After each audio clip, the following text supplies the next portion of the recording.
திமுக மூத்த அமைச்சர்கள் குறித்து நடிகர் ரஜினிகாந்த் பேசிய கருத்து பெரும் பேசுபொருளாக மாறியுள்ளது. ரஜினியின் கருத்துக்கு திமுக மட்டுமன்றி அதிமுக, பாஜக உள்ளிட்ட கட்சிகளும் எதிர்வினையாற்றியிருக்கின்றன. மேலிடத்தின் உத்தரவு இல்லாமல் கருணாநிதி குறித்து மத்திய அமைச்சர் ராஜ்நாத் சிங் பேசியிருக்க மாட்டார் என நடிகர் ரஜினிகாந்த் கூறிய நிலையில் பாஜக, திமுக இடையேயான ரகசிய உறவை அவர் வெளிப்படையாக பேசியுள்ளதாக அதிமுக பொதுச் செயலாளர் எடப்பாடி பழனிசாமி தெரிவித்துள்ளார்.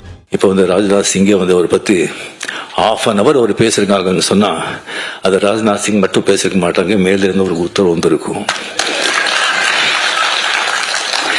ஸோ அவர் எல்லாராலையும் அந்த மாதிரி ஒரு பாராட்டி மகிழ்ற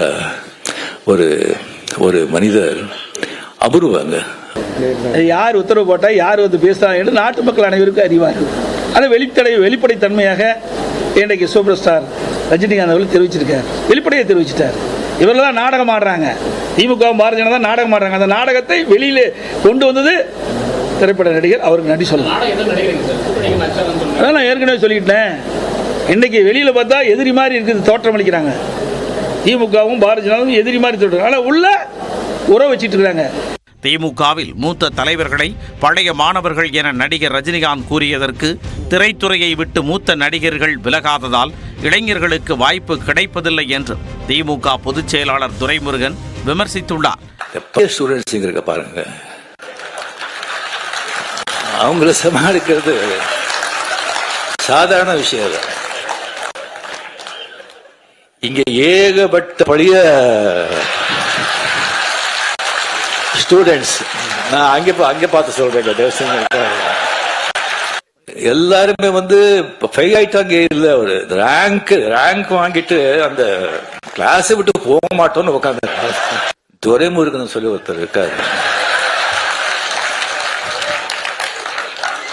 கலைஞர் கண்ணிலேயே மருளிட்டு ஆட்டினவர் அவரு. மூத்த அமைச்சர்கள் வச்சுக்கிட்டு கலைஞர் வச்சு ஸ்டாலின் ரொம்ப கஷ்டப்படுறாருன்ற மாதிரி ரஜினிகாந்த் சொன்னாரு. மூத்த நடிகர்கள் எல்லாம் வயசாகி போய் பல் உழுந்து போய் தாடி வளர்த்து சாகர நிலைகள் நடிக்கிறதுனால இளைஞர்களுக்கு வாய்ப்பு இல்லாமல் இருக்கா. ரஜினியின் கருத்து தொடர்பாக பாஜகவும் எதிர்வினையாற்றியுள்ளது. துரைமுருகன் போன்றவர்கள் மேடையில் இருக்கும் பொழுது, ஏவா வேலு போன்றவர்கள் மேடையில் இருக்கும் பொழுது, அரியணை உதயநிதி ஸ்டாலின் கைக்கு போகும்போது கலவரம் வெடிக்கும் என்பதை சுட்டிக்காட்டியிருக்கின்றார். அதுதான் சூப்பர் ஸ்டார் ரஜினிகாந்த் அவருடைய பாணியில அது அப்படியே நல்லா பூசி மெழுகி அது மேல சுகர் எல்லாம் கோட் பண்ணி யாருக்கு எந்த பிரச்சனையும் வரக்கூடாது என்பதற்காக அந்த பண்ணை முதலமைச்சருடைய வாயிலை திணித்து விட்டு போயிருக்கின்றார். அதான் ஒரு சூப்பர் ஸ்டார் ஸ்டாலின் சுத்தி ஸ்டாலினுக்கு சொல்லியிருக்கார். சூப்பர் ஸ்டார் அவர் இப்படி இருக்கு, பழைய மாணவன் புதிய மாணவன் சொல்லியிருக்கிறார். இன்னைக்கு தமிழகத்தினுடைய நிலை அது. ரஜினியின் கருத்தை குறிப்பிட்டு பேசிய அமைச்சர் உதயநிதி அது குறித்து தாம் கருத்து தெரிவிக்க கூடாது என தவிர்த்தார். இளைஞர்கள் தயாராக இருக்கிறாங்க, நம்ம பக்கம் வர்றதுக்கு இருக்கிறாங்க. நாம தான் அவங்களுக்கு வழிவிட்டு அவங்களை அரவணைச்சு அவங்கள வழிநடத்த வேண்டும் என்று கேட்டுக்கொள்கின்றேன். அதே போல் இன்னொரு வேண்டுகோள், வழிவிட்டு வழிநடத்தி கைப்பிடிச்சு கூட்டிட்டு போனோம். நேற்று ரஜினிகாந்த், சூப்பர் ஸ்டார் ரஜினிகாந்த் அவர் பேசும்பொழுது எதற்கு தெரியுமா மிகுந்த அதிகமான கைத்தட்டல் கேள்விப்பட்டிருப்பீங்க. நான் சொல்லக்கூடாது, நான் சொன்னா நான் ஏதோ மனசுல வச்சுக்கிட்டு சொல்றேன்னு நினைச்சுவீங்க.